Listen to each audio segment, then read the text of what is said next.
Folks, welcome to Napa Valley, and we are joined again today by a wonderful woman, someone who continues to extend the lineage of family wine growing in the Napa Valley area. Dorothy Rossi, welcome back to the Jake Feinberg Show. How are you? I'm fine, thank you. Good to see you again. It's an honor. You know, I just wanted you to talk to the audience about, for younger people, that maybe don't know if they should take over for their parents, take over the farms. Why is it so important for, in your mind, for vineyards to stay within the family? Well, I would like that very much because I like to have the place where I was born continue within the family. Can you talk about your first memories of being born here and how special it is to still be here? Well, I love the land and I love the ranch, and being that I was born here, I guess it's a natural. However, I had a sister who's gone now, but she was not interested she loved the ranch, yes, but she was not interested in the soil, shall we say. What is it about the soil that you can talk to the people about that hooked you right away? When was the first time you fell in love with soil? I guess all my life. I just loved it all the time, all my life. You were out there with your father at what age? No, I was never, I was out there where my father was working, but I was never, that I wanted to go into the soil, shall we say. I just liked everything about working the land and growing things, and what else can I say? I just loved it from the beginning. I wanted you to talk about your mother and how she inspired you, specifically in the way that you had athletes, golfers coming to try to query about the land. Can you talk about how your mom how she inspired you, because she basically said, no, we're not selling this? Only because my mother was the last. My father was already gone, so my mother had to make these sorts of decisions. And, she never wanted to sell any part of it or the whole thing. And I guess I felt the very same way, which I still do. And I hope that my family will continue on. And I think they will if they can humanly, if it be possible for them. Let's talk about who is now. I mean, you are still at 98 years young. Is that correct? Yes. 98 years young. You are still on fire. But talk about who in your family is playing a major role in keeping the Rossi vineyards in the family. Well, it would be my son, of course. What kind of work does that entail? He is actually a civil engineer, and he worked for Bechtel. I think I told you that. And now he just takes care of the vineyards, the land, shall we say, the ranch. How many workers does he have working with him? I mean, he takes care of it solely by himself? He takes care of everything he can possibly do for one man, and then we hire people. And he does the hiring and firing after he talks to me about it. What kind of hiring does he need? I mean, just for the layperson out there, what kind of jobs are needed to be done that he needs to hire for? Well, right now, they, with a shovel, are shoveling the soil away from the vines. So there's a lot of grass. Why is that important, to keep the vines clear? Well, to take care of the soil. there shouldn't be grass around growing. So he hires people to. Yes, shovel off the grass and anything around the vine. I was curious. It's funny. I was talking to. I was at a restaurant in Tucson where I live 2 nights ago, and I look in the wine list, and they have a wine from a J. Hemingway from Childs Valley, green and red. And I asked the owner. I actually asked to speak to the owner to find out how he knew about this winery. And he goes through a distributor in town that recommends unique family-owned wine. So he doesn't even know the Hemingways, okay? And I was, and that's fine. Okay, that's business. But do you know, or did you make it a point, did your family always make it a point to know the people that you were selling your grapes to? No. No, we didn't know them. Personally, you mean? Yeah, well, I mean like the Bialys, for instance. Yes. Like, how did you meet the Bialys? Well, for selling the fruit to them, that's been in recent years. But before that, my mother and father knew the Bialys, Bob Bialys, mother and father. Did you know Well, they're Aldo? Did you know grandparents, Aldo? actually. Yes. Oh, yes. Can you talk about him? Can you talk about Aldo? Because he was the one that. Yes. He was so crafty because people call him up and be like, could I get a dozen eggs and a black chicken? Can you talk about Aldo and your relation and your memories of him? We knew each other. That's all. But that's what I'm saying. You knew, but it wasn't. We went to meetings together, grape growing meetings, and my mother and father knew his grandparents personally, not for going to meetings or anything like that. That was the next generation. What did those meetings look like? I mean, what were they talking about at those grape growing meetings at that time? And the fact is, the other point is that you knew the Bialy family, like you knew them personally. It wasn't like somebody intermediary who was coming to you and saying, "Hey, you knew them deeply." Yes, we did. And so could you talk about what you learned in those early meetings? I mean, that's was it just community meetings? I mean, who was running them and what did they look like? Yeah, well, to begin with, we belonged to the I can't remember the name of it, but it was run by the Gallo family, and we would have meetings with them to talk about the grapes that they wanted to buy from us or make wine with them. Were you somebody that enjoyed wine, to drink wine? I beg your pardon? Did you enjoy drinking wine? Well, I like to have a glass of wine with my one meal a day. You're down to one meal. I'm down to one meal a day. Yeah, no, I have 3 meals. You have 3, a day, so you're taking like but dinner. I only have a glass of wine with my dinner. Has your palate changed over time? Yes. Can you talk to the audience where it started when you started to become a wine drinker and then where it is today? Well, I guess because that's what happens in the Napa Valley. We like wine, and that's when I started enjoying wine. Actually, maybe when my husband was still here, I might have enjoyed a glass of wine with him. But other than before that, I never drank wine. Well, but I mean specifically, how do you think your palate has changed? Do you like a sweeter wine now? Do you like? No, the dry wine. Yes. Okay, so when you started, what kind of wine did you like? The dry wine, yes. Drier. Yes. And then did you?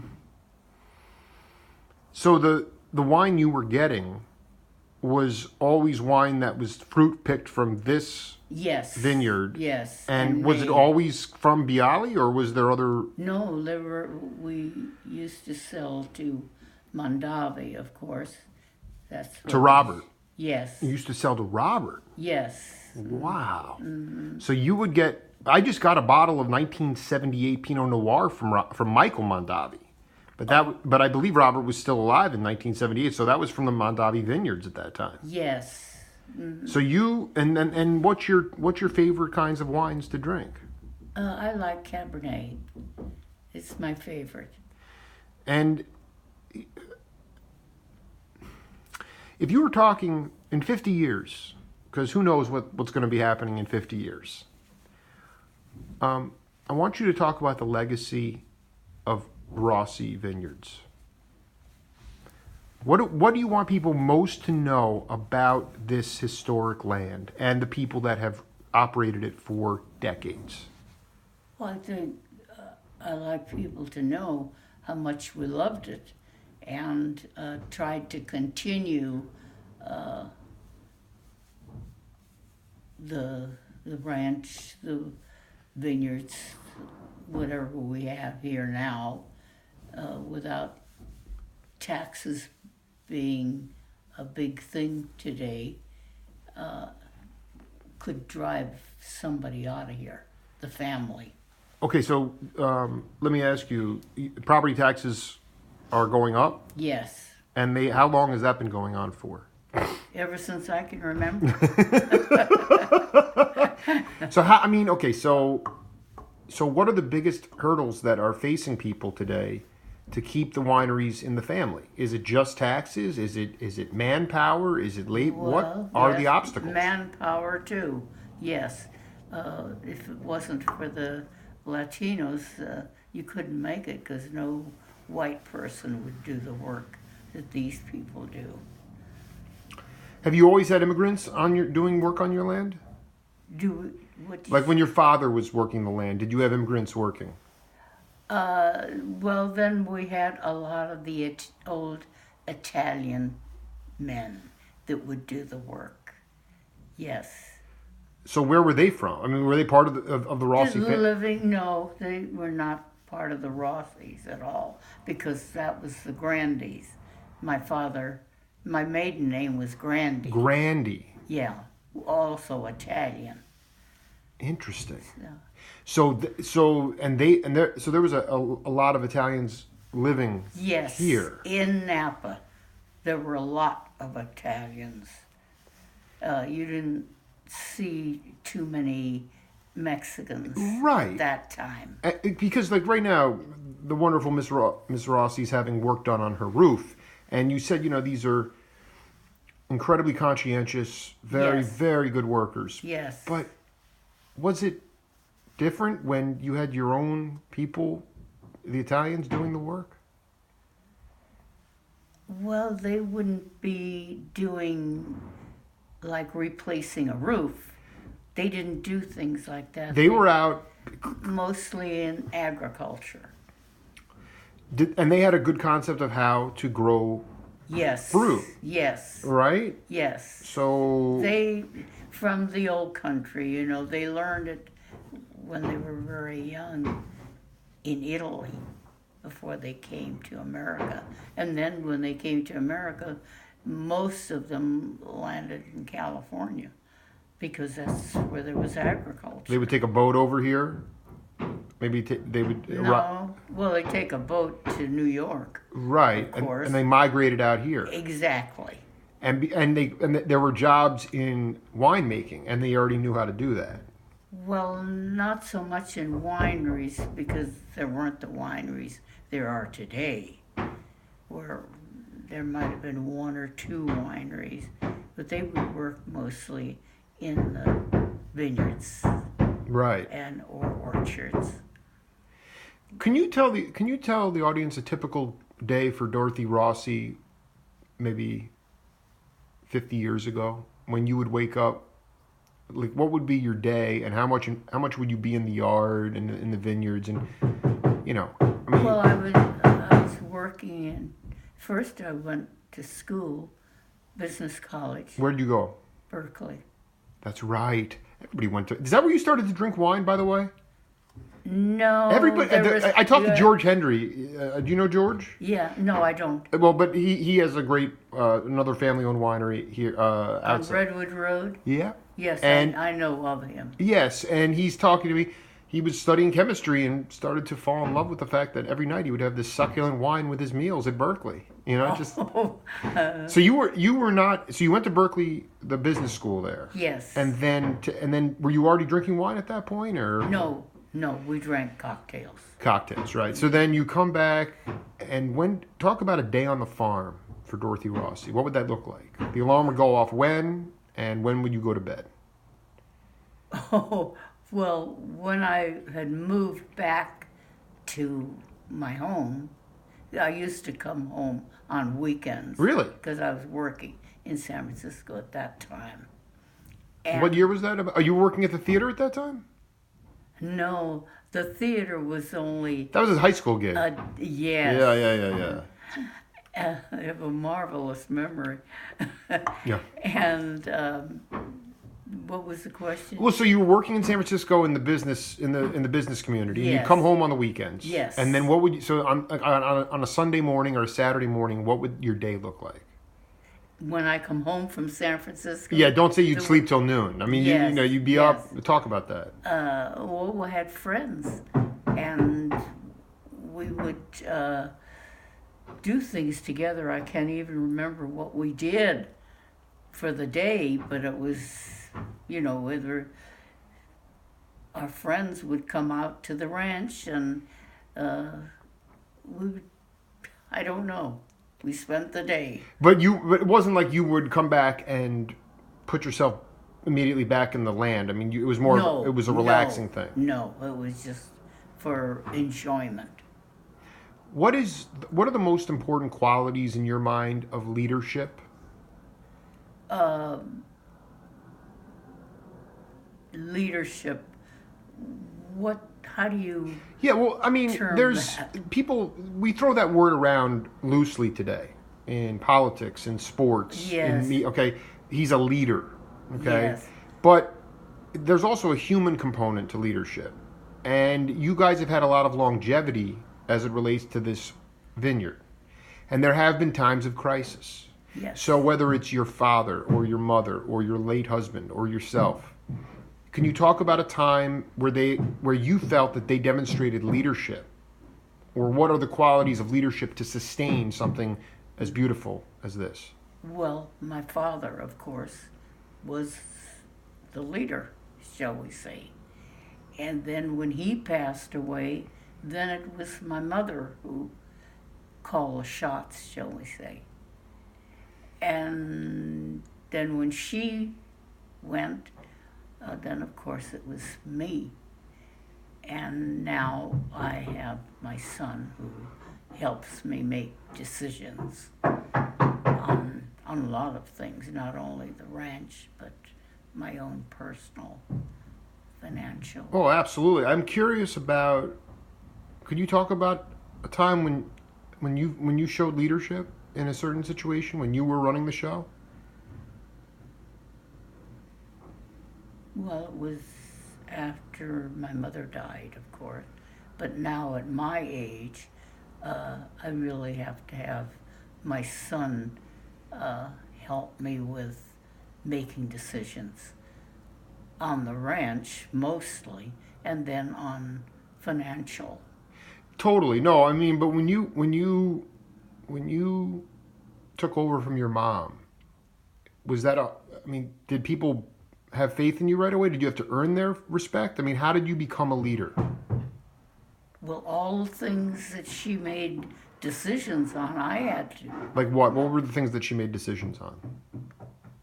When we needed help on the ranch, the workers,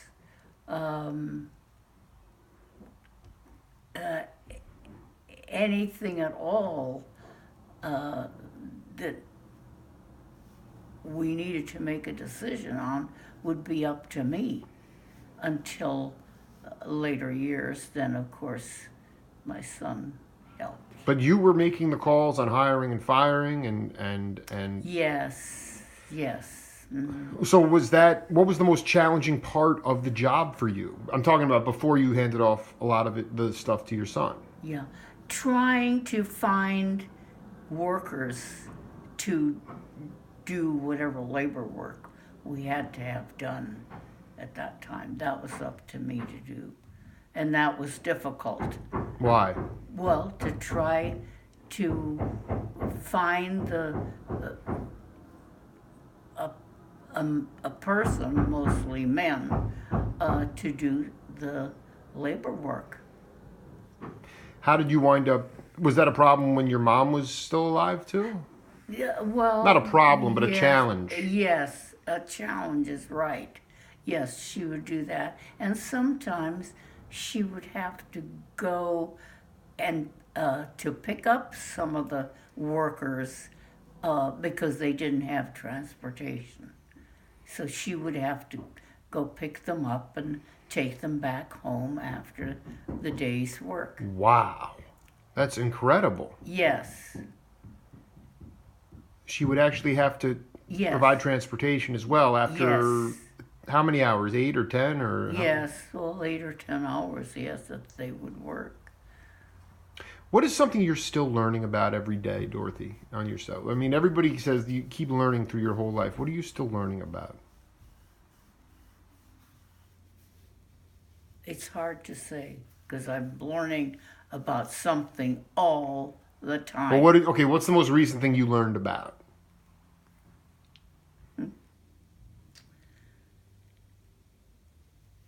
To have patience.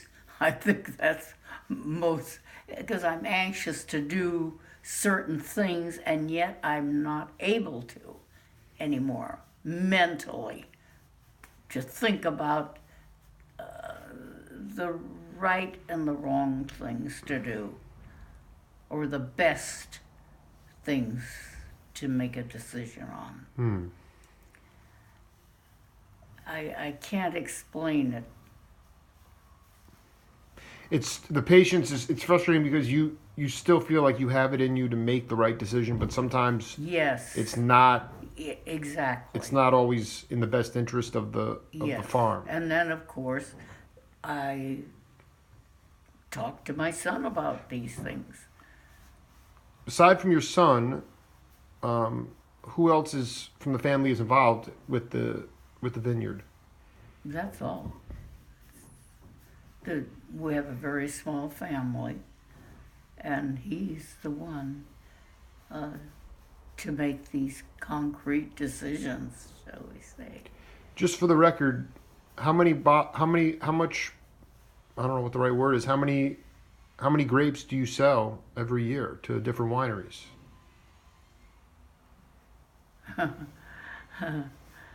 You know, I can't even tell you.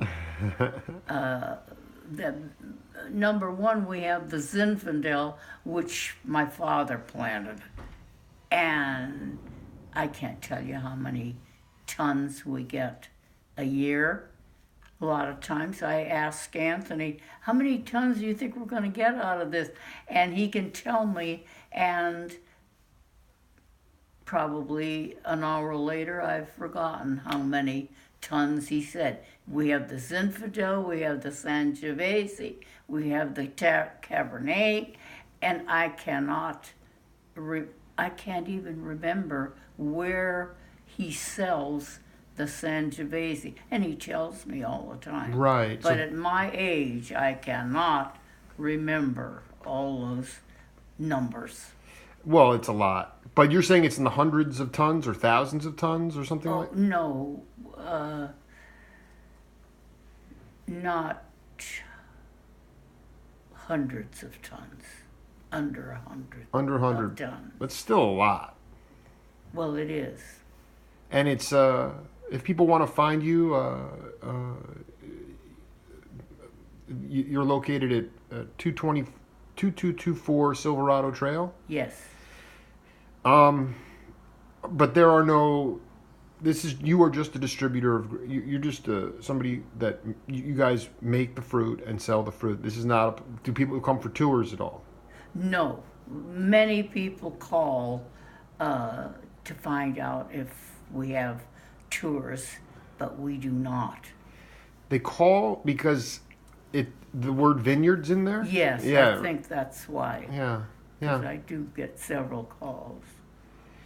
Dorothy Rossi, we'll have to leave it there. 25 minutes in, you did an amazing job again. Thank you so much for being part of the program and continuing to paint this oral history of Napa Valley. It's my pleasure.